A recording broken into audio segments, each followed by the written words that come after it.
Hey folks, this is Vint with Dad's Gaming Addiction, and today we're going to quickly check out Kingdom's Deck. This is a game that's coming to Steam on April 28th, 2025. I'm playing this about 12 to 15 days prior, so everything that you're about to see is probably subject to change, but, it looks fairly done to me. So this is a deck building city defense kind of game, where during the day you're going to be choosing cards which shape your city. And then at night, you're going to be fending off waves of enemies. That's typically what this is. So during the day, you'll typically be given like, okay, here's the occasional event. Pick something. And then you've got a couple of card choices at the bottom of your screen. You're going to choose one of those cards, the other one gets discarded. Then you're going to rinse and repeat that process. Now, during this, time is flowing. If you look on the very top middle of the screen, there's a little like X there. That's the number of days that you're on. And on top of that, there's a little timer there.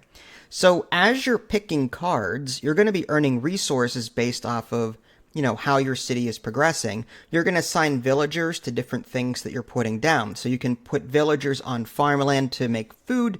You can put villagers on stone pits or gold mines in order to produce those resources.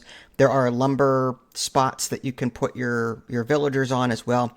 You can even at some point get barracks and an archery range. So you can assign villagers that can't work because you don't have enough buildings to those buildings that you can draft more soldiers. And each of these card choices has a resource cost. So you kind of have to look at your resources in the upper left and go, okay, can I afford this card? Luckily, you can look ahead by scrolling left and right on the very bottom to see what card choices are coming up. So, you can come back to difficult card choices by going to a different difficult choice or different page. Or you can just give up both cards for resources. There's a little sell button, and you can get rid of both cards and just get 10 gold, wood, and stone or something like that. But you can put down towers and farms and houses because there's a population cap. It's really cool. So it simulates the whole real-time strategy, build your own little village kind of thing, a barracks, farms, resources.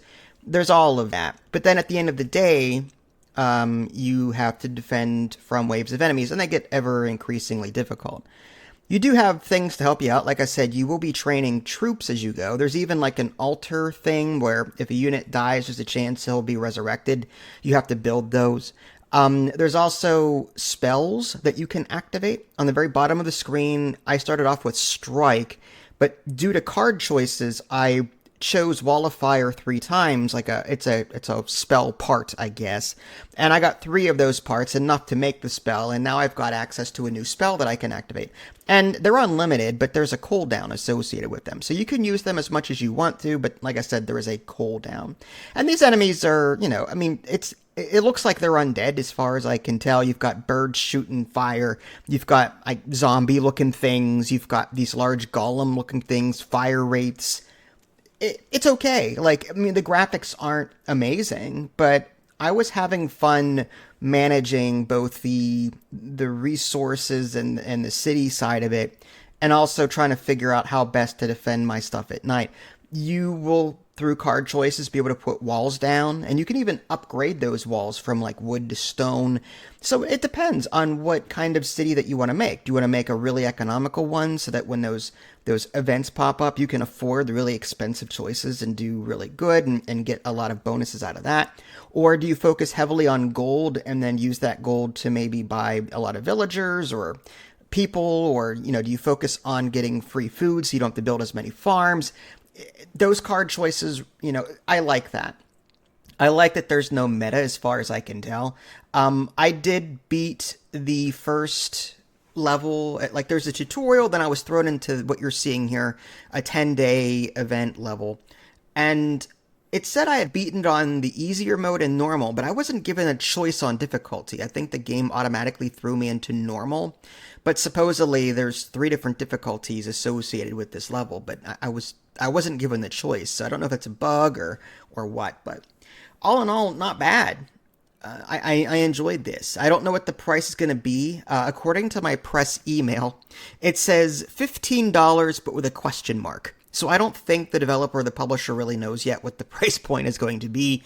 Again, this game is still like 12 to 15 days away from actually releasing to the general public. But like I said, as of right now, there is a demo. So if you like what you see, then by all means, check it out.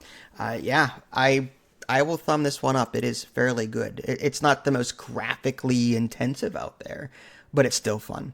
This is Vince. Thanks for watching. I'll catch y'all next time. Take care.